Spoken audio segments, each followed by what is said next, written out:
Hey everyone, welcome to another episode of the Coffee People podcast presented by Roastery Coffee Packaging. You can find them online at roastery.com. I'm your host, Ryan Woldt. We're in the middle of season 15, so there's been a lot of episodes up to this point, and you can find all of them on your favorite podcasting platforms like Spotify, Apple Podcasts, and now YouTube. If you're there and looking for them and you find them and you listen and you like them, please hit like a like button or 5 stars or write a review. Whatever you do, we get a little warm and fuzzy whenever someone does that. We really appreciate it. If you'd rather have us just send you this show, go to coffeepeoplepodcast.com. You can scroll through all the episodes or sign up for our newsletter, and we'll send it to you every week with a bunch of context from the episode. Okay, now that that is out of the way, I hope that you have a good cup of coffee at the ready, because we're going to get into the conversation with a new guest today. Thank you for being here with me on the Coffee People podcast. Cheers.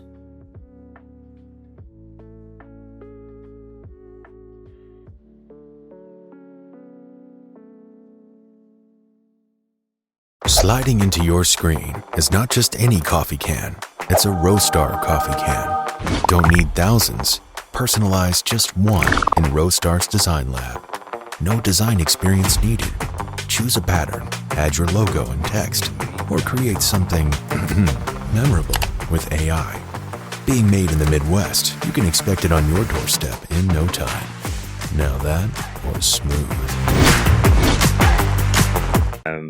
But yeah, I learned in the last week or so about you that you were a basketball guy, played, and then coached, I think at the high school level, right? Sure. Yep. I also played and coached at the high school level. I coached a team, or was a coach on a team that went to the state tournament, Wisconsin, in fabulous. the late 90s, early 2000s. And so, yeah, the team that I played on, we lost at the state championship. I played one of my worst games of my career, which has always been, I'm still going to counseling for that. But the next year, we won the state championship by 40 points. wow. So some of the guys that were on, the second time around, they were prepared, and then they won the state championship 2 years after that. So we had like this 6-year run where, Montana, Livingston Park High School basketball, it was just one of those stars aligned, and the teams were great. Sure. It was such a fun time.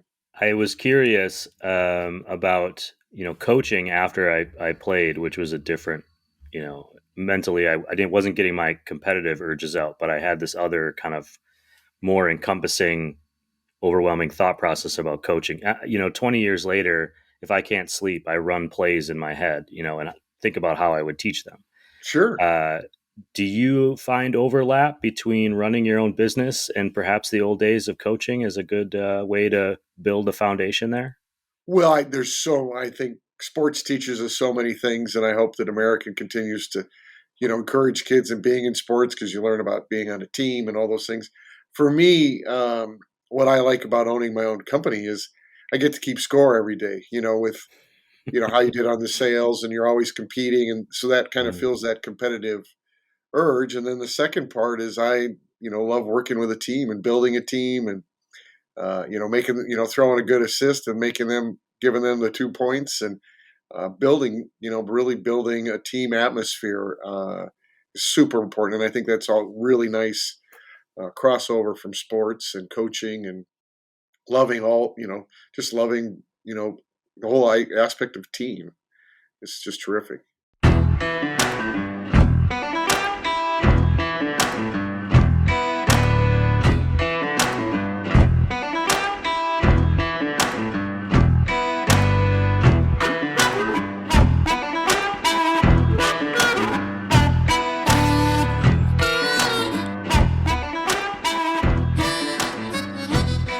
Speaking of the show and all the important things that we're doing today, you should introduce yourself. If you wouldn't mind, let anyone listening know what your name is, the name of your company, and what it is you do there. Well, welcome and hello to everybody, and thanks for tuning in. My name is Jess Nepstad. I'm originally grew up in Montana. I'm named after a guy, Jess, who is a rodeo star, so that's how I got my name. My dad always liked that name. I have the privilege of working at Plantary Design that my partners and I purchased 9 years ago in a month, I think. And Plantary Design makes a lot of great coffee gear. I like to say we're at the confluence of where the outdoors and coffee come together. So we do a lot of stuff for home brewing, but the part that really gets me fired up and pumped up is, we make a lot of travel French presses, and I think we make the best French press. And then we make a terrific coffee storage device that's sold globally. And, it's a terrific product, and we're just proud to work together and put them out there and let people enjoy them. Some of those brands, just for everyone: Brewtech, Airscape, Canescape, Ethos, Freshport, planetarydesign.com. We'll just get that out right away. Oh, and of perfect. course, Thank you. just share it for everybody in all the links and in the show notes. Coffee is, where the focus of this company is, although you can probably store other things and make other things. Sure. Before you got into coffee as a business, do you have a first kind of coffee experience that you remember, or a time? I mean, in my head, I'm imagining romantic Montana range coffee overlooking a river, but that's probably not everybody's first experience. Well, yeah, that would be terrific if that's what it was. But I always tell people if I would have just been paying attention to what my grandfather or my stepdad was doing, there was all these inventions just right at my feet. And my first coffee experiences, I didn't drink coffee, but my stepdad would give me a ride to school, and he had a regular coffee cup, just like this, and he'd fill it up, and he had so much cream and sugar in there. I don't know how, if it was even considered coffee at that point, but he would balance it very, very carefully on the floorboard of the truck and drive super slow so he wasn't spilling his coffee. So I mean, like, coffee cup holders should have been invented right there on the spot if I wasn't a 7-year-old punk kid going to school, and then a travel mug and all those things. But it was, those were just, and I remember just as a kid always watching the thing, like we go over a bump, I'd look to see if his coffee spilled or if, he had to make a sudden stop. But that coffee was his prized possession that he had to get to work with. But that's probably my first real memory or love of coffee, is just watching this guy try to get his prized beverage to work. I grew up, we had an old truck as well, and I learned how to drive on that truck when I was about maybe 9-10 years old. And my dad would be standing in the box in the back with a big tanker of water, and I'd have to drive from tree to tree while he watered the trees in this new piece of land. Except my foot couldn't reach the pedal, so we would duct tape phone books to my shoes so I could reach. And I have this wonderful memory now, but at the time, I'm sure it was terrible, of me trying to press the button, and then also having him yell at me for bouncing around and water splashing all over. Sure. So there's something about old trucks that even today, when I see one, I have that nice. We would feed cows, and they would, you'd put it in 4 low, and then you would tie like a bungee cord around the steering wheel, and even if it kind of went in a circle or whatever, but that was just to try to keep it going on a straight line. And then you'd hop out and jump in the back and start throwing hay, and then just hope that you get all the hay dispensed before you ran into a fence or a ditch or something. We're gonna fall into a Robert Redford movie here if we keep going down this path, Jess. I'm curious. I want to talk a little bit about your career history. You weren't always doing planetary design. I know you mentioned 9 years ago. I'm assuming you did stuff before that with some companies that have been in the news this week, kind of big time news. But what got you started after that? You're a kid in Montana. You're coming up. What happens next that leads us to, let's call it 10 or 15 years down the road? I'm sure your audience is going, this guy's long-winded, so I'll try to tell shorter stories. But I graduated in in the 80s in Montana State, and Montana's economy was really in a tough spot, and so was the rest of the world. But I think Montana didn't have a diverse economy like it does today, and I think thank goodness for the internet and all those great things that allow people to work in places they want to live. So I moved to Southern California. I was bouncing around doing lots of things. I think at the opening, I ended up coaching high school basketball just because I didn't know what to do with myself after 8 to 5. And that was a terrific experience. But I end up, true stories, I meet a guy in the restroom, literally, and we're doing our business in there, and he looks over at me, and I'd met him in this hall in passing, and he says, "Hey, what are you doing this weekend?" And I said, "Well, nothing." He says, "Would you give me a hand? I'm putting equipment in a coffee shop, and I need some help." And I said, "Sure, I'll give you a hand." And this guy was 20 years my senior, and we went out and installed a coffee shop in Phelan, California, like in the middle of nowhere. And he and I had a grand time together. And next week he was asking me to do something else. So I really, like, my first thing was I built a coffee shop, and I ended up going into restaurant equipment and design, and did that for a couple years. Then I bought a grain elevator in outside of Fort Collins, a little town called Windsor, Colorado.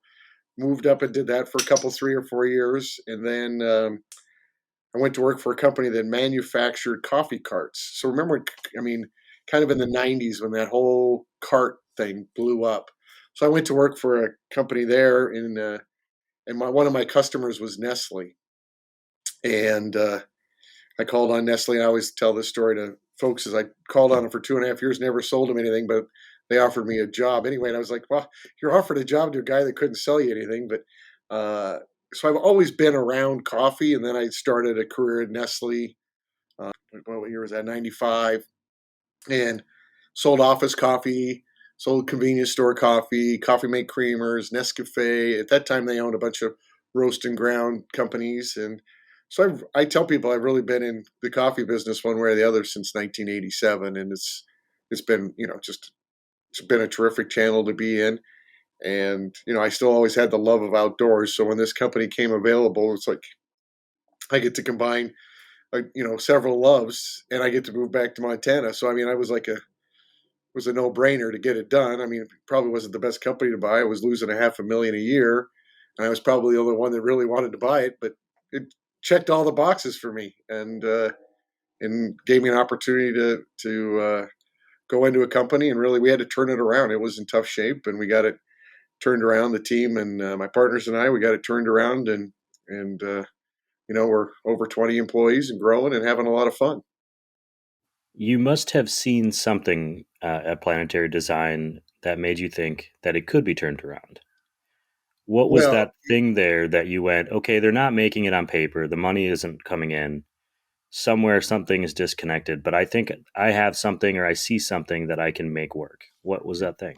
exactly. And that was the aha for me. And that's a great question. I said, shoot, I've been in coffee, like I said, since 1987, and I've never seen these products. They're terrific.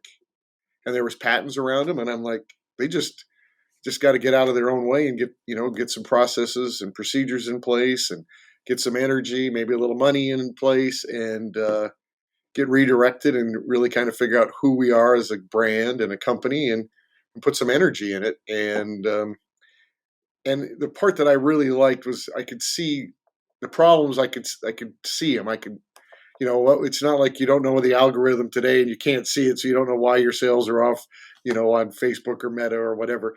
Those problems were all pretty operational or product. And I literally could you could see them too. You could look at it and go, I could fix that. I could see the problem. I know what it is, and I just got to get busy. And and the other part of it, there was 3 or 4 team members that I just said, these are really talented, sharp people that just haven't been given the support, direction, leadership that they need. And so I kept half the staff on the operations side and one of the finance folks, and we rebooted the whole darn thing, fired all our factories, got new factories, got new designs. And for about 3 years, I was, it was morning, noon, and night, and I was pretty scared.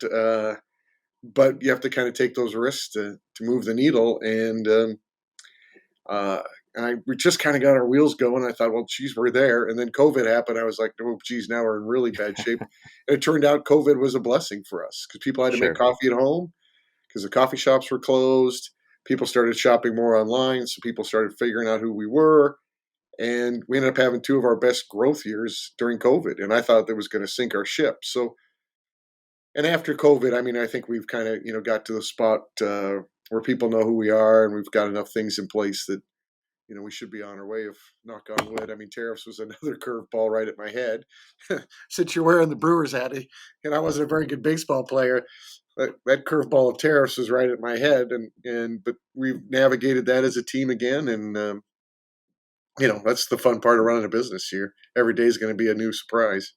There was a group of businesses during the early days of COVID that COVID really benefited. People having time to go down the rabbit hole of coffee storage. It might not have been something they thought about before. Uh, there's the risk there that you overexpand and then COVID ends and you've got to regress. Was that ever a concern for you, or were you able to keep up in a way that felt sustainable?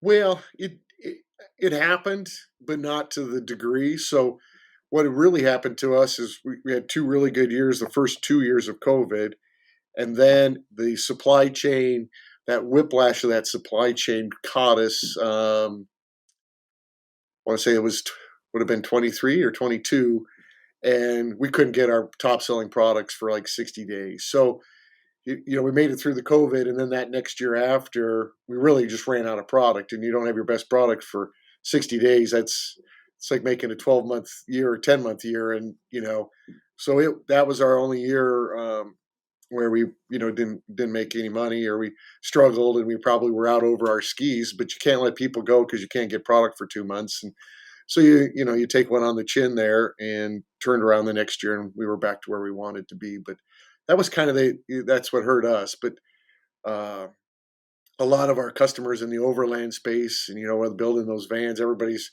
well, I can work from home, I'm going to live in a van, and that market really blew up, and a lot of our good partners that buy our products for that group really struggled the next 2 years because you're overbuilt, or the bottom kind of drops out. Everyone goes, well, shoot, now I can go on a cruise, or I can go back to flying, and that market kind of fell. A lot of those folks were our partners and customers, so that I saw it, but hopefully, or thankfully, we were not too far out over our skis.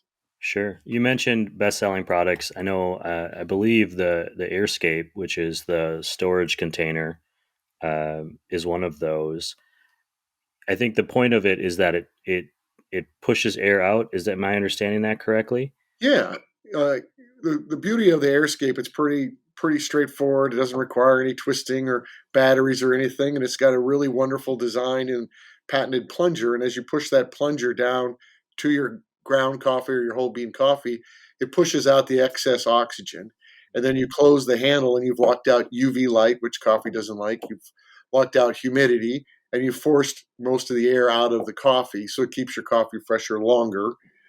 We like to say 2 to 3 times longer, and that's a quote from, the people that are subjectively tasting and coffee. Whether it's Seattle Coffee Gear, they've got a pretty good crew up there. So I quote them instead of it being my quote. That's what they said is, they pulled shots, and they said, yeah, this will store your coffee longer and fresher. And I like that part is because, all of us, coffee shops are big customers of ours, the roasters, and they want their coffee tasting as good as it can for as long as it can. And educating customers and saying, hey, this is the best way to store your coffee, and it's going to be fresher longer. We'll have less waste. You'll have better coffee, and everybody gets to smile. I was traveling through Oklahoma last summer, and before I knew you, before I had met anyone from your company, and the person that we were staying with in Oklahoma City had one of your products on the counter that they were storing their coffee in. I don't want to say which one because I'm not exactly sure. I just remember it was my first kind of introduction because I remember the label. And he was so excited about it and how it he's like, this is, something I'm doing to make for a better experience in the morning. And I'm someone who drinks a lot of coffee, but I'm on the road a lot as well. And so I'm not storing as much usually, or I have so much coffee that I don't know what to do with it all. Because I buy it just because I like supporting where I'm at, but I Yeah. can't always get through it all. And so it was a turning point for me to see that somebody who I didn't think of as like a super coffee intensive aficionado was also thinking about this just for his regular everyday. Sometimes it's local specialty, sometimes it's Kirkland, whatever it was, he wanted it to be as good as he could because that's his coffee for the day. And if I can do a little product pitch, I think that's really the beauty of our product is, on the bell curve of coffee snobs or aficionados, there's this big center part of that bell curve that people just want a good cup of coffee, right? And then you get out on that one end, One end is you're drinking probably instant coffee from the 70s, not instant coffee from today, because there's a lot of people doing it terrific.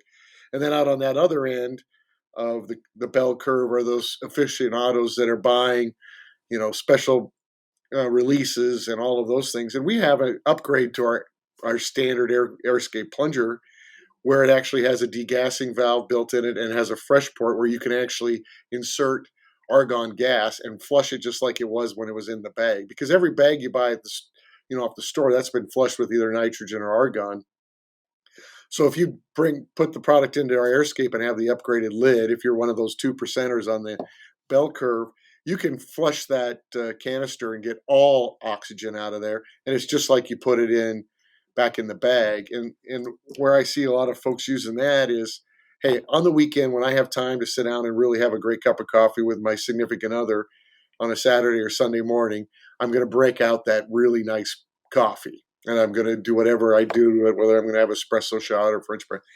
And then I can put it away for that whole week and put argon gas back in there for a cost of about 10 cents or a nickel.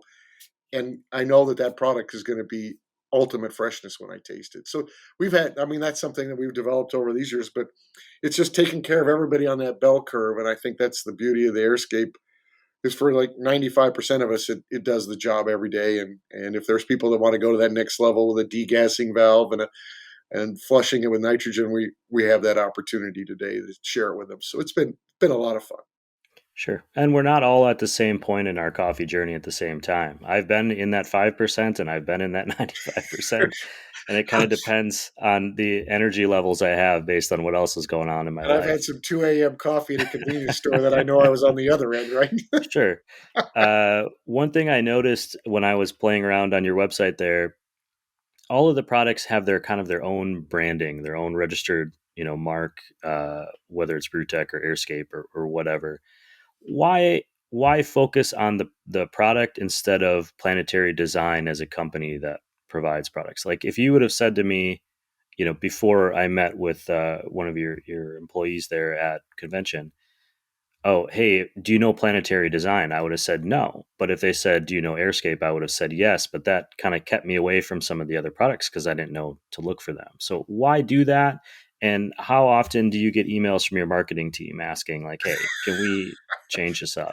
I got a lot of people not happy with me sometimes, for sure. I come up with product ideas or, things too fast, so they're mad at me for that. But I go back to my Nestle time, as well as my partner did some time in Nestle and Coke and Lipton, and where you have the parent company, whether it's Nike or Yeti or whatever. And I'm kind of envious that Nike is that brand, and it turns out it works across for them. We bought the company. I wasn't thrilled with the name Plantary Design, but I really liked the name Airscape. But the whole legality of where we were, and it's already been somewhat developed as a brand. And, we were finding out how often somebody types in Plantary Design versus Airscape. And so there was some of these decisions of what you do from where you are, because it's hard to hit the restart button. But probably if I could, I would maybe have come up with a name that I could have used across all of them. But so we ended up with Plantary Design and Airscape when we purchased the company. And then we said, well, they've got all these great travel French presses, and Plantary Design doesn't really mean anybody, like you had just shared. So I said, well, let's try to come up with a rugged outdoor brand for brewing coffee. We'll stay out of the cold hydration and just stick to hot hydration. And brew was part of the brew thing. And trek, because I think every good adventure starts with a cup of coffee. I mean, if you and I are going to go snowmobiling or we're going to go hunting or whatever, we're going to load up and take a cup of coffee and get on the road. So that was kind of how we came up with Brew Trek. Well, then we wanted to introduce a really nice home upscale version because not everybody's out living in a cabin in Wisconsin. So then we came up with Ethos. And so I've created 5 or 6 brands here, but I really wanted the brand to have a real identity and really go after who the niche was and who we were trying to really touch in a positive way from a product experience. So we ended up I think we got 5 or 6 brands at this point, and it's frustrating. And I wish I could just be Nike, or I could be Yeti, or I could be Carhartt, but that's kind of not the way the cards came out. But yes, my marketing department's frustrated, but it's working out. And as a business owner, it's nice to see people buying Now we bring them in with Airscape, which is that's our number one product, and then people are pleased with the product, which is great, and then they come back and say, well, I'll try out their other coffee gear, and so that's kind of helping us grow those other brands is having one big hero product and gives me something to tinker with as well. You're in Montana now. I'm assuming that's Montana behind you, Yes, sir. in the window. Coming from Southern California, you grew up in Montana, you leave, and now you've returned. Is this the Montana that you remember from your youth? And what is it about Montana that stuck with you long enough that you wanted to go home? Whew, that's a see, your questions are long, so then my answers end up being long. It's a bad habit. And they're fun to unpack. I forget that someone else might even listen to this. It's just for me, it's just interesting. Yeah, boy. I, I was near Lake Tahoe, but I wasn't in Lake Tahoe, and I met this guy, and we're standing in this lake, and it was at an outdoor uh, coffee event.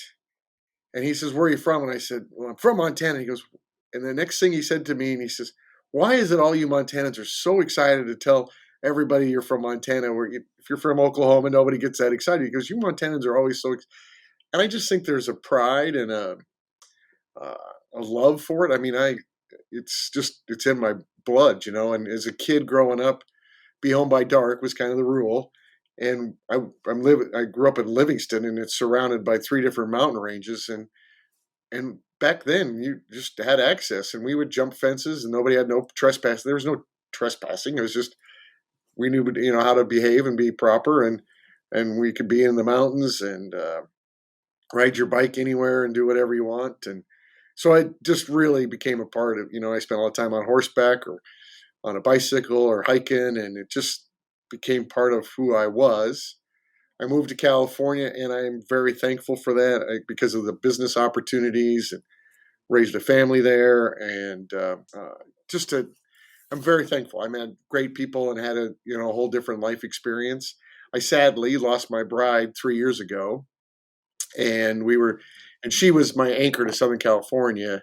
And when she passed of cancer, I just knew I had to go home because I needed to just hit a restart button, if you will, and that's what I did. I packed up, and I had already owned Plantary Design. I was commuting because she didn't want to move to Montana. She goes, "I love it in the summer, but I don't want to live there in the winter." I said, "That's fine. I'll just commute," and that's how I did it for the first 6 years. And then I just packed everything up and moved home. But I can tell you, just driving around a dirt road or a 2-lane highway through the mountains here, it just fills my heart and feels like home. There's something about that word home. I live far from where I grew up, and I have now for almost 15 years. And sometimes when I'm home, I feel this wonderful nostalgia. And sometimes when I'm home, I get confused because it doesn't feel like home anymore because I haven't been there in so long and things have changed. And I think what I've come to realize is that where my wife is home. Where the dog is, that's home for me for now. And I'm sorry to hear about your wife and that change. And I think being an entrepreneur, it's easy to throw yourself into things and lose yourself a little bit, and that can be a way of kind of honoring the people around you by doing the best you can. Yeah, coping with the grief, and it was a beautiful thing. We were married 32 years, and she was going through hospice, and she said, "You need to move back to Montana, find a Montana gal, and keep living." Sure. And I've been fortunate enough to do that, so I'm happy about that. But it was with my wife's wishes and I guess would be approval or whatever you want to say, and her urging. She's like, "You need to go back to Montana, and that's where your home is." And you gave me 30 years in California, my home state, and you never, you made it part of our life, and you sacrificed because I knew you wanted to be back at home, but you just. And so it was a beautiful thing, and I got back home to Montana, and she was a fabulous cheerleader. She's the one that encouraged me to buy the company, and I think she'd be terribly proud of what we've accomplished. Buying a company as opposed to working for one. I mentioned Nestle being in the news earlier. There's a big big story about layoffs happening at the company. When you work for a big company, there's a little bit of an opportunity to avoid risk in your life because there's a paycheck coming in, but you never really have control or autonomy, even if you're, high up enough that you get a little bit of freedom. Choosing to buy a company, you take on all the risk. You take on, all the day to day. You don't get to leave it at the door. What made you think that at this point in your life that was something you wanted? And has it kind of has I know you have partners, how has this path been navigated for you guys? You're all choosing to do this thing after having other careers. Well, my mom was a serial entrepreneur. So as a kid growing up, I mean, she had two or three businesses going all the time. And my grandparents on both sides were entrepreneurs, owned their own businesses. And I always wanted to be an entrepreneur. I owned a grain elevator.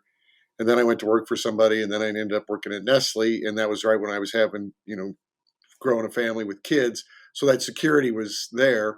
But even Nestle, and I, tip my hat to them, they recognized that I was an entrepreneur early when I was there. And they afforded me so many opportunities. They go, hey, this channel or this segment's broken or not working or not performing, go fix it. And I'd go do that for a couple of years. And just about the time I get bored and get it fixed, they'd say, oh, please go work on this one and fix that. And gave me way more autonomy than you would ever imagine in a corporate setting. And just kind of let me do my own thing. So I, made mistakes on their dime. It wasn't my livelihood, and learned a ton about branding and new products, channel marketing, everything. And they gave me a great 18-year career.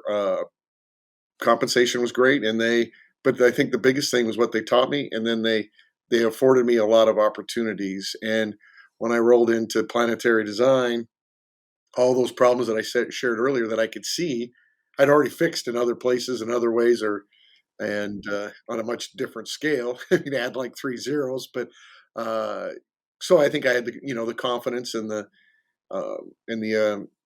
experience, and it just all worked together. And so getting to be an entrepreneur again was something I wanted to do, and I enjoy it. And it's the risk is there, but I just think, back to even all the way back to the original conversation, I like competing. I like the fun of building, and that's what it scratches those itches, if you will. Since you've worked for yourself and you've been, part of a bigger company and you've done all these different things, if you were to give some advice to a burgeoning entrepreneur, even myself, I consider myself a burgeoning entrepreneur, even though I've been kind of doing things like this for a long time now. What advice would you give them if they were considering stepping away from that corporate job, say, or that stability there onto that entrepreneurial path? What should they know?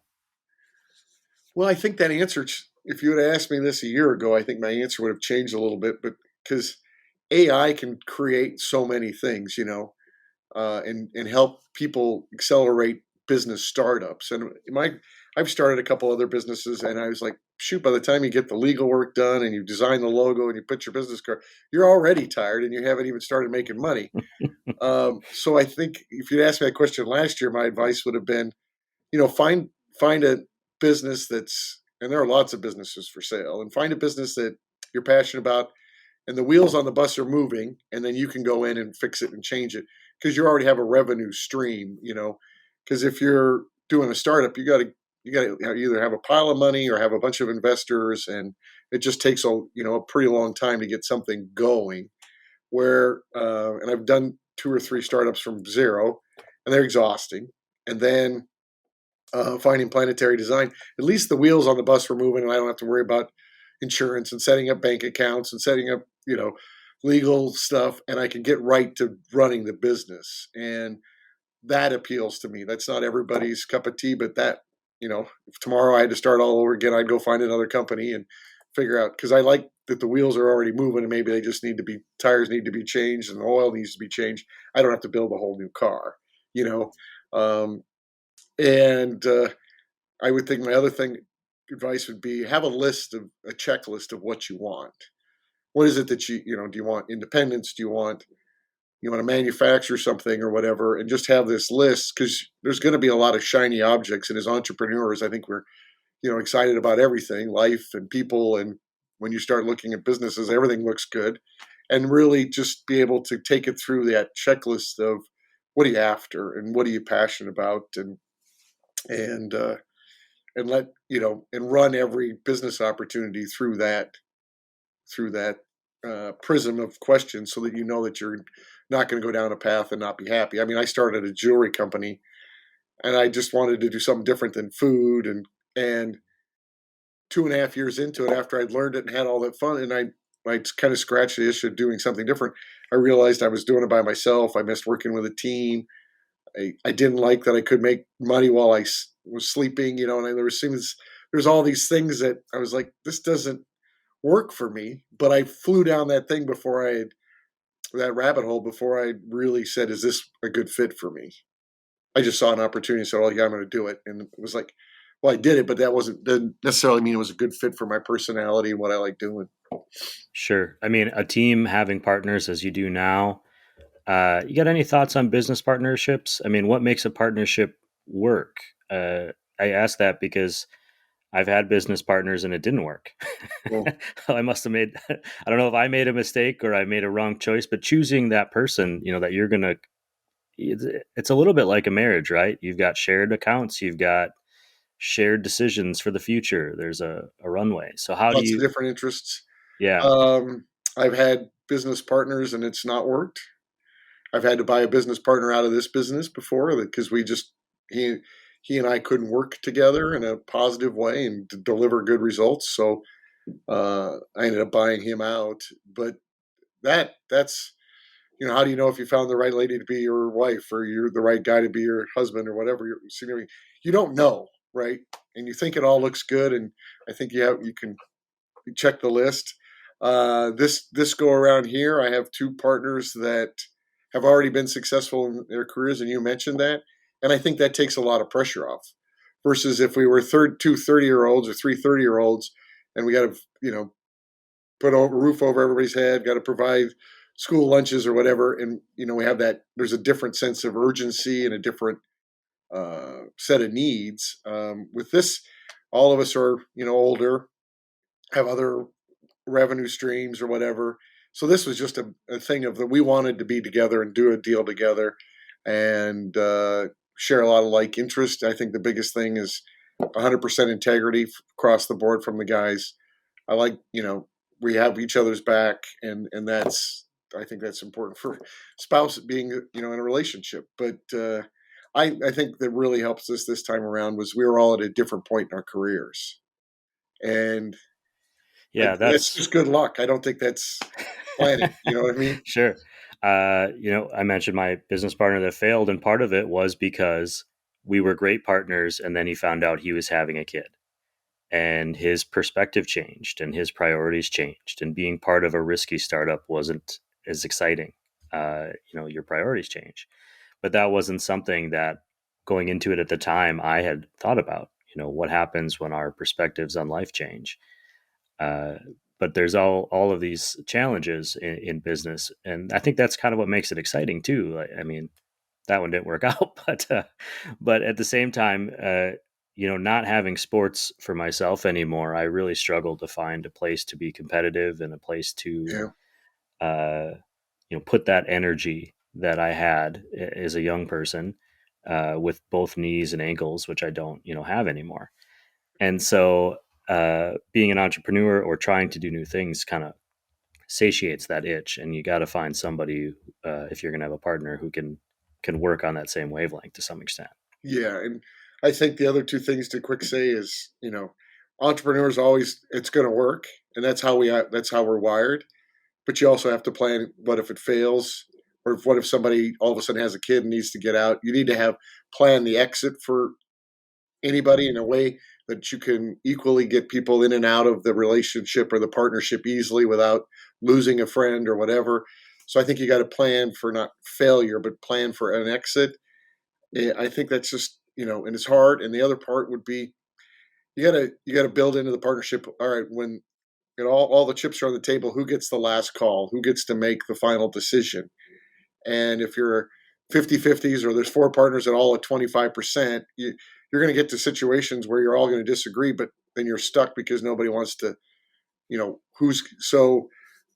with this partnership, the buck stops at my table, and that allows me to continue to move forward. And that's important because speed is everything today, right? And I'm sure I made plenty of mistakes along the way, but at the same time, I'm least able to make a decision and move forward because no decision is also a decision, right?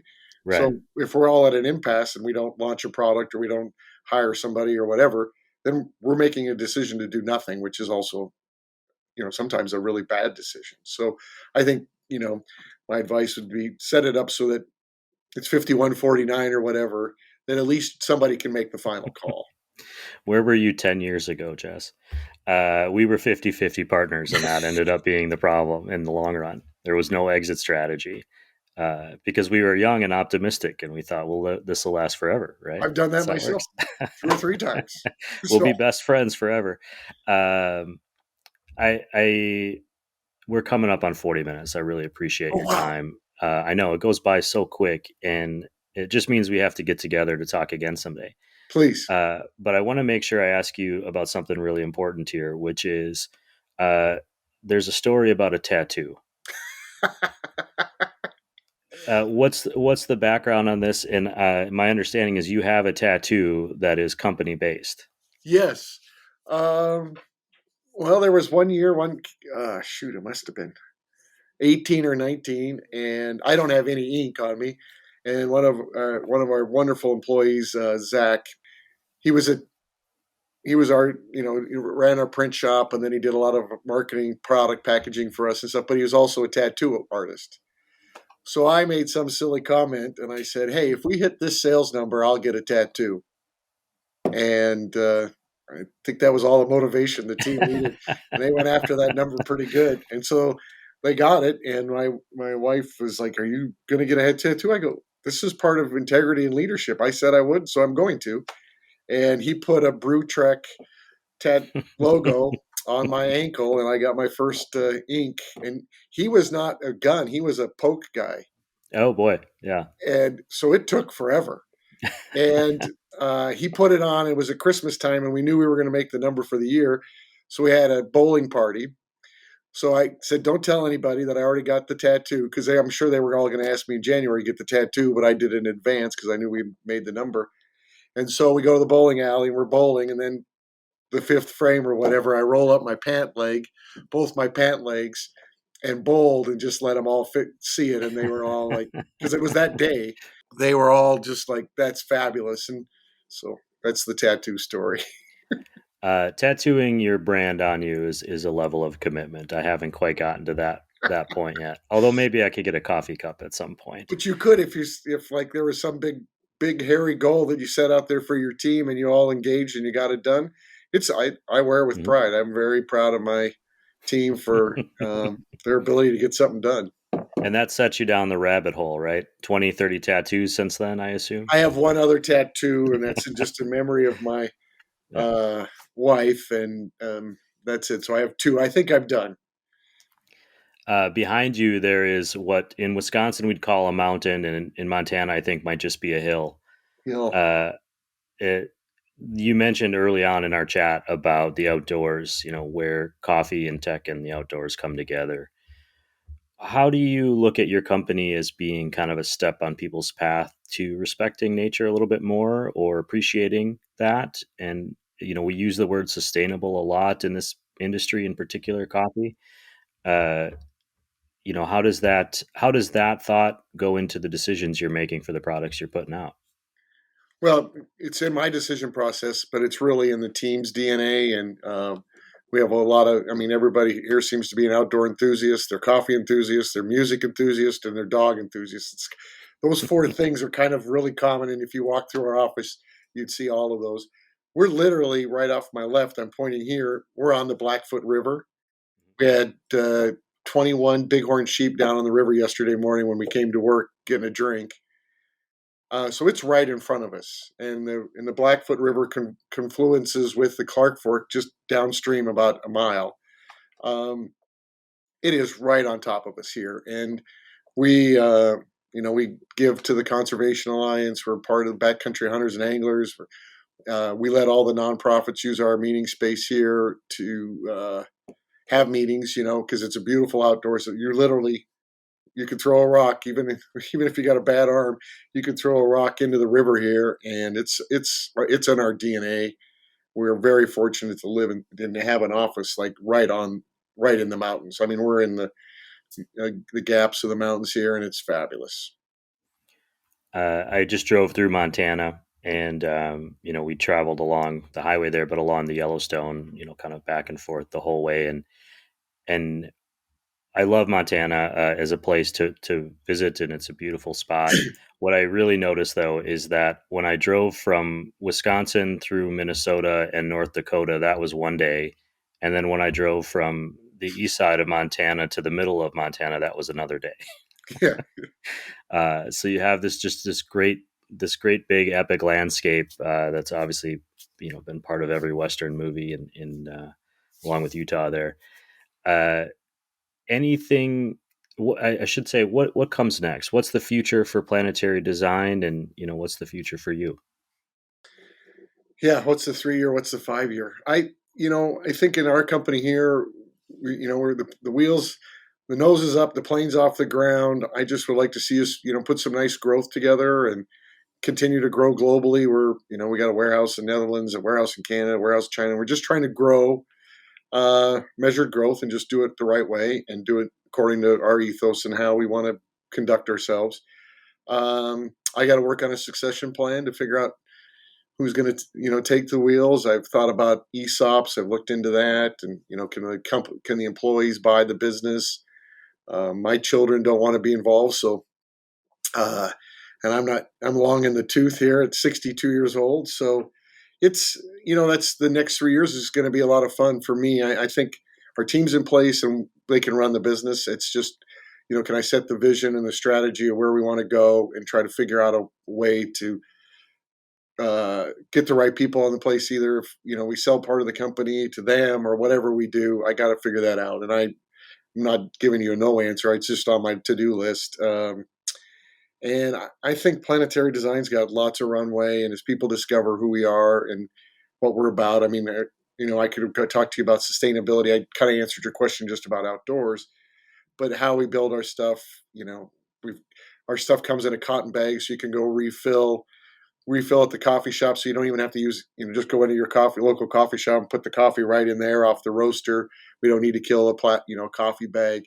We've thought through all of those things, and you don't need a paper filter when you make brew with a French press. And so that's what we're trying to do, all those things, and still make a fantastic cup of coffee. And because coffee is a big part of everybody's life, mostly. And yeah, I got a fun 3 years, 5 years ahead of me of figuring out, how to do the right thing with all the team that's built this business. And I think my goal personally is I own a piece of dirt again, and I own a little piece so I can drive a tractor around in circles and feed a pig and feed a cow and watch the mountains and just enjoy Montana. So that's my goal. The next 3 to 5 years is to own some dirt, and I can get out of everybody's hair and just go putter around something.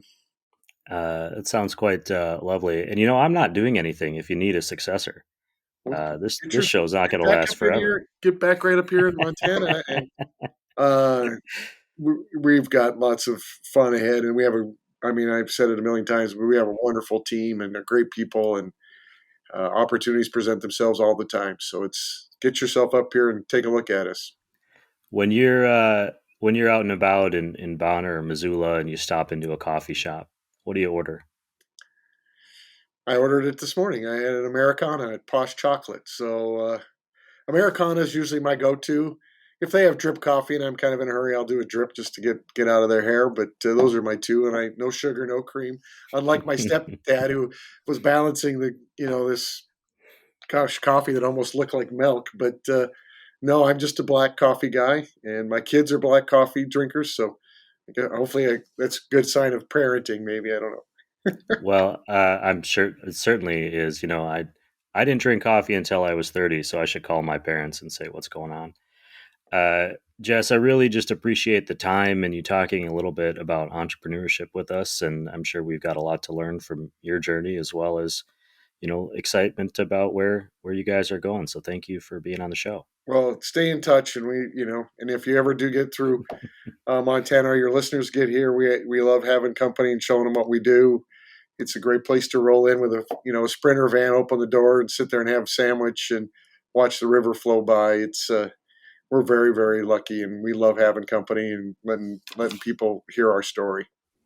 You mentioned salmon. I don't know if you saw this mug. I can't see where I am in the Oh screen. yeah, there here. you go.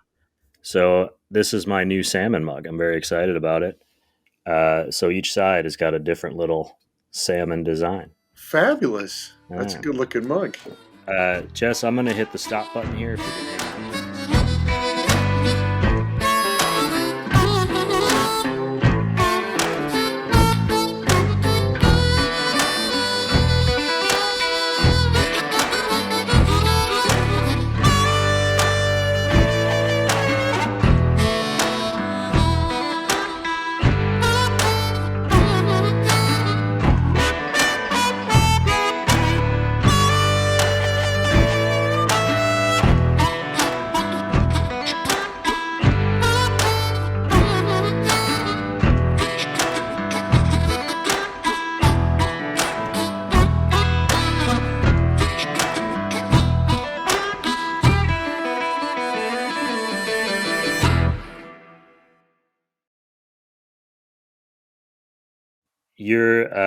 I know you've been between Montana and Los Angeles. We can get into that, but I'm curious, do you have a team you root for? For basketball? Yeah, where's your allegiances lie? Well, the funnest story is this last national championship. Mhm. Houston, that guy used to coach, Kelvin Sampson used to coach in Montana, and I had a tryout for him. So I was super excited that I sat across from that coach, and he's now at the upper echelons of basketball. And then Florida, the head coach for Florida is one of my dear friends' son-in-laws. So I watched that game, and I said, no matter what happens, I'm happy. But it was fun to have, and those are the only two coaches that I know in the NCAA, one way or the other. And to have them both be in the national championship game was really surreal. Like, how often does that happen, right? That was a very top of the food chain non-answer there, Jess. I appreciate how you didn't give me, this is my team. I cheer for everyone. Hey, you know what? But there's a funny part about that is that if you grew up in Montana, you get to pick because we don't have team. We don't have a pro team. So I'm a Pittsburgh Steelers fan because that's who was really good when I was a kid growing up. Right. And I don't watch the NBA. I've kind of soured on that, but I'll watch the NCAA, and I'll take any. I'm the Cinderella guy, so whoever shouldn't win is who I'm going to root for. But just last year happened to be an unusual year. But I'm probably more of a Florida fan only because my dear friend's son-in-law is the head coach, and he is just rocketed through the ranks, and he runs a really nice program, and so that's who I'm rooting for today. But if he moves, then I'll be rooting for wherever he goes. So here's my non-answer, boss. I like it.